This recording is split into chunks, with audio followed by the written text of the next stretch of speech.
Hi, I'm Jackie Tantillo, and this is Should Have Listened to My Mother. Before I introduce my guest, a big thank you to my listeners. Your support, subscriptions, and responses mean the world to me, and I hope you understand that you are helping the show grow and spread all across the world, and I truly couldn't do this without you. From what I sense, it seems to me that my guest is kind of a kid inside an adult's body. Bonnie loves adventuring and being by the sea, exploring underwater life. She's passionate about protecting Earth's natural resources. She contributes to environmental conservation programs and says her mission is to give back to the planet. As a young girl, she loved taking art classes, which led to my guest studying fine art at Rhode Island School of Design. Exhibit design work followed and led her to contributing to projects for NASA, National Geographic, and the Smithsonian Institution. Bonnie Kelso, now a mom, lives in Nevada and is embedded in her community as an artist, muralist, illustrator, teacher, and author of children's books, including Nudie Gill, Poison Powerhouse of the Sea, which was released in 2023. Nudie Gill helps teach kids about marine life, water sports, and ocean conservation. The writing and illustrations are so welcoming and just delicious. Coming out in September of 24, it's the release of Wonder of the Woods, as well as Quail Trail. And Bonnie says, my specialty is making complex information more accessible. There's so much to talk about, Bonnie Kelso. Welcome to Should Have Listened to My Mother. Thank you for having me, Jackie. Oh my gosh, reading Nudie Gill is just such a pleasure.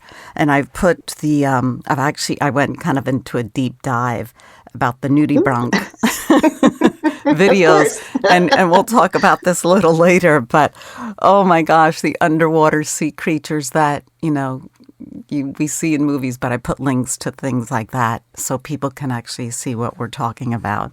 And it's a fun little story, so I don't want to give anything else away. We could talk about that after we find out a little bit more about you and your mom. So you are living in Nevada, right? Las Vegas area? Yes, Las Vegas. Mm-hmm. And my mom lives here too. Oh, great. But you didn't grow up in Vegas, did you? No, I didn't. I was born in Florida, and then I spent some time in North Carolina, and then spent most of my upper elementary, middle grade, high school years in Northern Virginia. And so, you did develop this love for the sea, being by the coast in Florida. Yes, is that where it all started? I feel like it's always been in my bones. And we have lots of family, and they still live in Florida. So we always used to, make our journey there once or twice a year and get some beach time in and visit all our relatives. Do you have siblings? I do. I have two sisters. Are they younger, older? I'm in the middle. So, yeah. Lucky Bonnie in the middle. Yeah, for sure. I get to see my older sister this Mother's Day, too, so that'll be fun. Oh, good.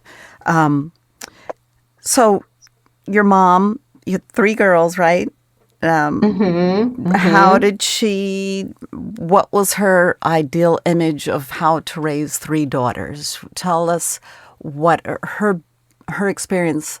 I guess first let's figure out a little bit more about what your mom was like as a child herself. Do you know much about her childhood? Yeah, definitely. She was very shy as a little girl. She was the oldest in her family. She had a younger sister who was, I believe, like 9 years younger than her. So, yeah, my aunt was, a baby. So she basically was the babysitter for my aunt. 9 years younger. That's a big difference. Okay. Yeah, it was. And where did she grow up? Your mom? In Florida. Mm-hmm. Okay. Yeah. And was she passionate about school? Was she interested in boys or art? Or tell us a little bit what her chemistry was. She came from a family that was struggling financially, so she was very interested in learning and trying to, kind of rise out of that situation. And I think she found that reading was a really big part of what she wanted to do when she graduated from high school. And so she worked really hard in high school, and she was able to get scholarships to go to college. And she studied English in college and became an English teacher. For children or for adults in higher education? Yeah, she was a middle school English teacher and also a high school English teacher.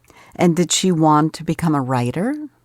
I don't know. I know she loves to write, and it's interesting. We've talked about it a lot, trying to bring back that joy of writing to her. And what we discovered was that what she really loves to do is make people laugh. And so she started writing comedy and was a stand-up comedian for a little while in her retirement, which I think is just the coolest. Share her name with us, please, because I don't want to keep referring to her to she as she. Sharon Kelso. And is she still doing comedy? Sharon Kelso, comedy diva. Oh my gosh. Can we find her online? Yeah, we set up a YouTube site for her where you can see some of her stand-up. And then she was going through some health problems, so she stopped doing it for a while, but she still has the interest, and she says she's working on some new material. Oh. So I can't wait to see what she comes up with, because she's experienced so much since we started this whole thing. And is that what her routine was based on? Her routine is, it's a lot raising about a family. Aging. Well, yeah, it's more about her retirement years and about aging and just sort of hysterical. How you deal with these things. Because her audience is usually, like people in retirement communities where, they can all relate, of course, to what she's going through. Is there anything else about her comedy routine or how she got there that, funny story that we should know about? Yeah, she originally created this comedy routine because she was running for Miss Senior Nevada, and she needed a talent to display. So yeah, that's where she first broke out onto the stage with her walker. Oh my gosh! And that was part of it, was the walker, and then she throws the walker aside, and she's got these great shoes on and stuff. It's just hilarious. Did she win? She did not win because, lo and behold, she went over the time limit. Surprise, surprise. Wow. So she got disqualified. Oh, good for her. I know, right? She got her point across. But it did spark that love for stand-up comedy. Oh, that's brilliant. And no stage fright or anything? Nothing? My mom? Yeah. No. Oh, no. It's interesting, though. I was going to say, because she was so shy as a kid, it's interesting because she's now a complete socialite. But she says she still has insecurities about it and has to overcome that every day. And so I know, she gets the butterflies and stuff, but she works through it every time. And I think it came from when she was in the height of her career as an executive director for a nonprofit. And that was her job, was to go around and talk to people and basically, ask for donations and make public appearances and speak in front of large groups of people. So, she worked her way through those fears and insecurities and was able to,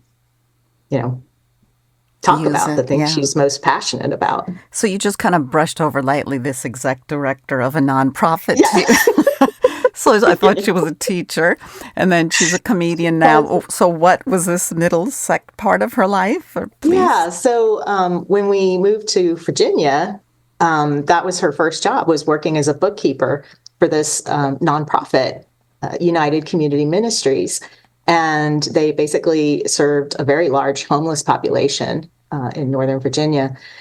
And so she basically worked her way up from bookkeeper to executive director. Wow. Over how much time, do you know? We were there for about 20 some years, maybe 25 years. Wow. And this was an outreach program to help with social needs and things like that, or was it Mm-hmm. all-encompassing? It was, I mean, she expanded it beyond what it ever was in the beginning. She, they had a food bank, they had a micro enterprise Wow. program where they used to help people with their resumes and help get them jobs, even start their own businesses. They had a childcare center. They had like affordable housing programs. It became a very big thing, and it served a lot of people.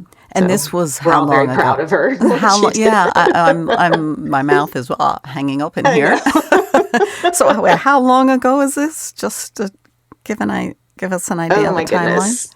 Yeah, I guess it was like between the 1980 to maybe 95, 2000. She retired in 2004. Okay. So pretty great. Yeah.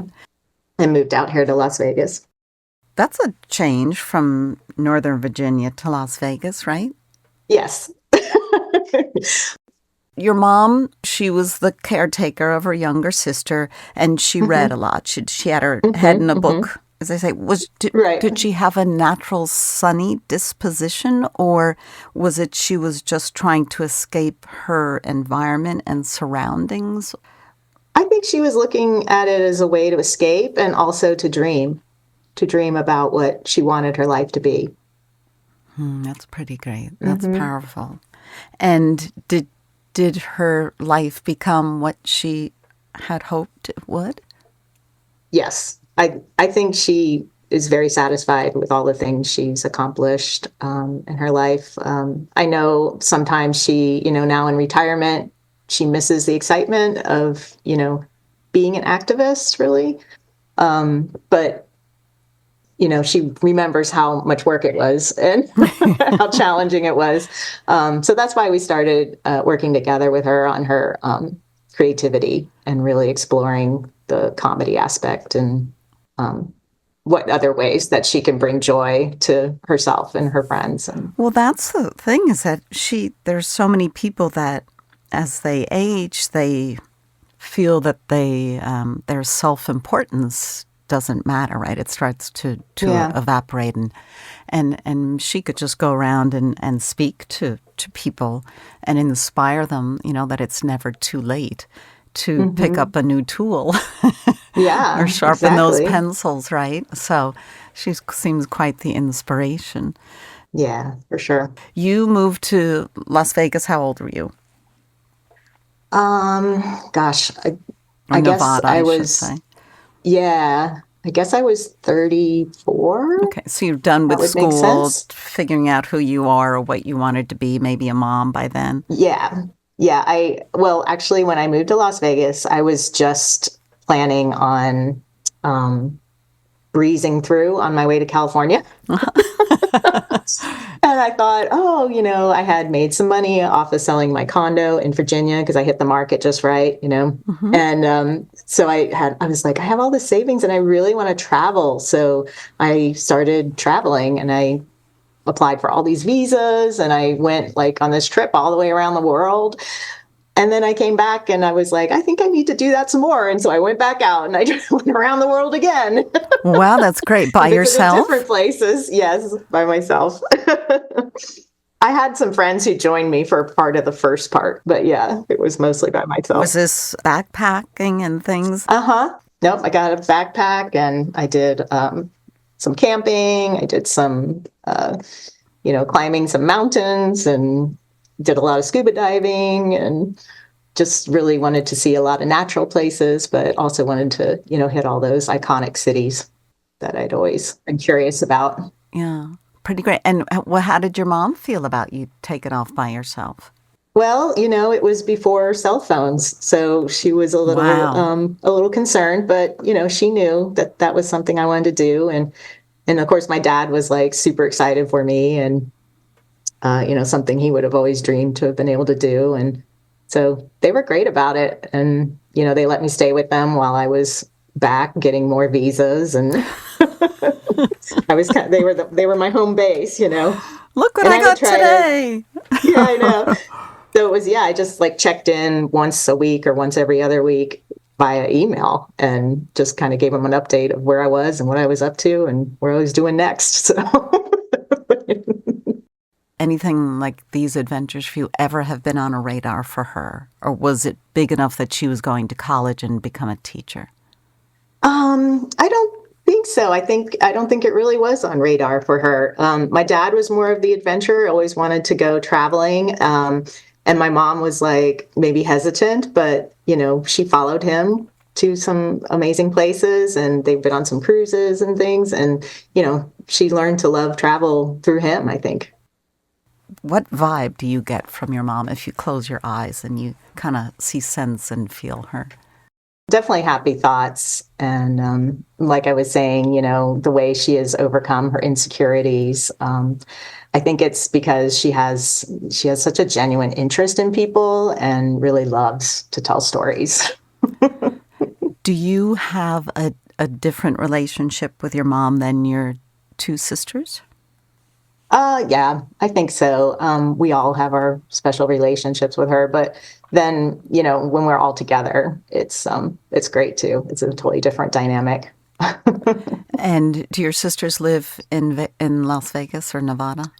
No, one sister lives in LA and the others back in Northern Virginia. It seems like I mentioned in the open, that you two have a pretty great relationship. Are there sayings that your mom used regularly that you love or that you find yourself using yourself? Yeah, there's definitely one that stands out, and it would be, well, it's true. So basically, it's in this context. So I'm saying, you need to brush your teeth. And not just at night, but in the morning too. And then my son would say, I don't have time. And then I would say, you don't have time to make sure your teeth are clean and have good breath for the rest of the day. Your mouth harbors a lot of bacteria that can affect your overall health. And then my son would say, Mom, leave me alone. And then I would say, well, it's true. You got to get that last word in there. Exactly. But did they still don't go brush their teeth, right? Right. Oh my God. Hopefully in your case It's they not do. until later in life when gosh. they have to get bridges and crowns and stuff that they're like, I should have listened. Yeah. Yeah, there's a lot of that. But, you can lead a horse to water, right? Exactly. Where, when you think of your mom, happiest places? I mean, is there emotional connection between you two when you're cooking, or is it outdoors, or is it with art, or talking about books? Yeah, I think, okay, now this might wow you a little too, but I think our deepest connection is through Reiki. I learned to be a Reiki master. And then my mom, she was one of my best clients. She loved getting Reiki from me. And so I told her, you need to study Reiki too. You need to become at least a Reiki 1. And so she did. She went to the class and became a Reiki 1. And now we can give each other Reiki. And the best part about it is being able to activate it within yourself whenever you need it. So I would say it's a very powerful connection between us. Bravo. That's great. One of my sisters, Machi, is a Reiki master. So, oh, cool. Yeah. So whenever we get together, or she can work virtually with us, and it's really special. Wow, you guys have a lot going on here. This is pretty great. I bet your sisters are a little jealous. Does that exist in your family or no? Oh, of course. Of course. They are jealous, but, they have a special connection with her too, because my mom and I didn't always get along. It's really just sort of blossomed in the last few decades, I would say, because, when I was a teenager, everyone always said that I reminded them of my mom. And at that age, you're kind of like, you want to pull away from that. And I was trying to discover who I was as a person. And I had no interest in being my mother. And, there were a lot of assumptions made. So I think I had often a nasty attitude toward my mom. But she kind of put up with it just because I was a good student and I made good grades. And I stayed out of trouble. Well, I guess that's a great lesson for moms too, right? Often, my boys are out of college and living on their own, but you just, God, everything we say. Sometimes they hear none of it, and then they hear the stuff that you think is a compliment, but could be insulting to them. Exactly. So I guess we're It's so damned if we do layered, and damned right? if we don't, or something. I don't know. Yes. Yes. Wow. So what specific similarities were they referring to in a comment like that you reminded them of your mom? Probably the way I like to write and be creative that way, and reading books. And I think maybe it's the way I talk to people and am curious about them without overpowering the conversation. As a teenager, did you like to be around the relatives, or would you engage, or was this maybe when you were a little older that you had that curiosity? Because teenagers are shy. They don't want, how's school? How are you doing? Yeah. Do you have a boyfriend or girlfriend? Right, So I'm just right. curious that you said you were comfortable or speaking with adults. That was an okay thing for you. That's pretty great. Oh yeah, yeah, I definitely did. I think also because I'm a listener too, and I just I can let other people do the talking, and that makes them feel good. That does make them feel good. Well, as the youngest of seven, I You know what that's thank like. my siblings for one of my strong suits, listening, because it was kind of hard to get anything in. But that's okay. I learned a lot. They had been through so much, and Yeah, I learned a lot, and for I'm sure. very thankful for all of it. And that's how it is when we all get together as a family. My sisters and my mom are usually the really vocal ones, and my dad and I just kind of sit back and maybe throw in a couple of one-liners every now and then. Yeah, but it's like the fly on the wall, right? It's pretty. Uh-huh. I love that. I absolutely love it. You're present, and yet you don't necessarily feel the need to enter the conversation, but you're paying attention, which I think is a great Right, strong right. suit. So you do have these similarities from what you just expressed with your mom and the writing, and I want to make Mhm. sure we get some time in here to talk about your magical books. Sure. And we haven't talked about the murals that you've done in Las Vegas at the local library, and the parking garage, and the external, the beautiful paintings that you've done. And you do workshops and you teach. So this is a Hmm. pretty amazing career that you've created for yourself. And I know obviously you've been building it and developing it over the years with all of your study and your background. Hmm. So what comes naturally to you? Do you sit down and just write and scribble things immediately, and then the visual comes later? Because you do all your illustrations yourself as well. Yeah, I think I really have to credit SEBWI. It's the Society of Children's Book Writers and Illustrators. And I got involved with them when I was first interested in making books for children. And it really is a lot different than making any other kind of book that you might set out to write Hmm. or illustrate. So they definitely helped me with that learning curve. And it was a several year process of just, you know, getting a few manuscripts ready to be that were good enough that I could create dummies for, which is like an illustrated, you know, rough draft Hmm. of the book.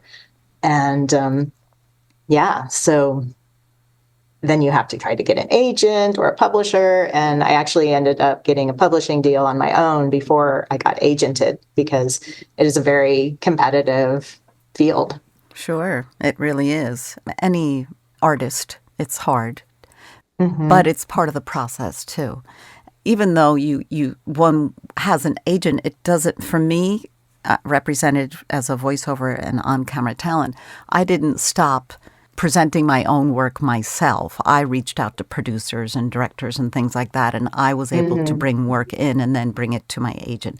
I didn't want to just wait around for the phone to ring, but that's just me. So as an artist, even though you do have representation, you still have to work at your career. That's my belief. Exactly. And you're always marketing yourself. Yeah. Sure. And that's part of the fun, meeting people and getting recognized and getting new ideas and collaborating with people.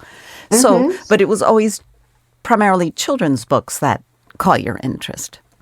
Yeah. When I was little, I remember I actually have the little piece of paper that I wrote on. It just said, when I grow up, and basically said, when I grow up, I want to write books because I want to draw. And I also want 2 children and a dog. And all that came true? Yeah, I'm there. I got the 2 kids and the dog. Oh my gosh. How old are you? And the fact that you have that piece of paper is just fantastic. I know, right? I think I was like 8 when I wrote that. Oh, that is so great. A woman with a vision. That's right. So I always like, when I do school visits, I always like to tell the kids, it's like, whatever you're interested in now, like, pay attention to that, because it might circle back for you. Write it down on a piece of paper and tuck it in somewhere. Keep it safe. It's your, an aspiration or, what if question. What if I find that job that life presents me with this job of my lifetime, right? A job of my lifetime. So Nudie Gill is the one book that I've read, and then I've looked at the rest of your work online. Share a little bit about the story, because it's absolutely brilliant. Well, kind of going back to your other question, where does it all start? I was told you need to write about something you really care about and something you know about, a lot about. Start with that, and find that passion. And so that's what I did. I was like, oh, well, I'm going to have to write a book about nudibranchs because I love them. And when I go diving, I'm always looking for them. And when you get to find one, it feels really special because they're so tiny, but they're so beautiful and interesting.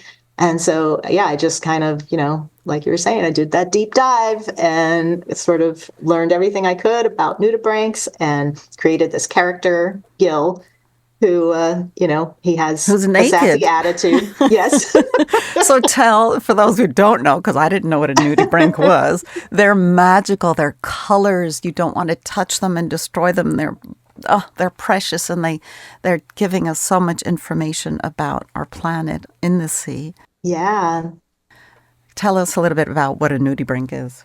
Yes, it's basically a sea slug. So all nudibranchs are sea slugs, but not all sea slugs are nudibranchs. It's a very special kind. They're carnivores. They eat soft, sea sponges, that kind of stuff. They can also go cannibalistic, eat each other if they need to. So that's why they have a fierceness to them, So that's why I had to represent that with his personality as well. But they're very tiny. Their color represents the poisonous things that they've eaten in the sea. I mean, they're crazy. Yes. These colors. The video again, the link will be on my show notes. They're absolutely stunning. You think that those colors could actually exist in a loving creature. They're fantastic. And then again, we have 2 more books coming out. Wonder of the Woods, right? In the September of 24, and then also Quail Trail. Bonnie Kelso, your last name is spelled Kelso, and it has been an absolute pleasure speaking with you about you and your mom, Sharon, and please tell her we all send our love and can't wait to see her on stage. That's right, for sure. Well, thank you, Jackie. It's been great speaking with you. And we'll be back next week with another episode of Should Have Listened to My Mother. Bye, Bonnie. Bye.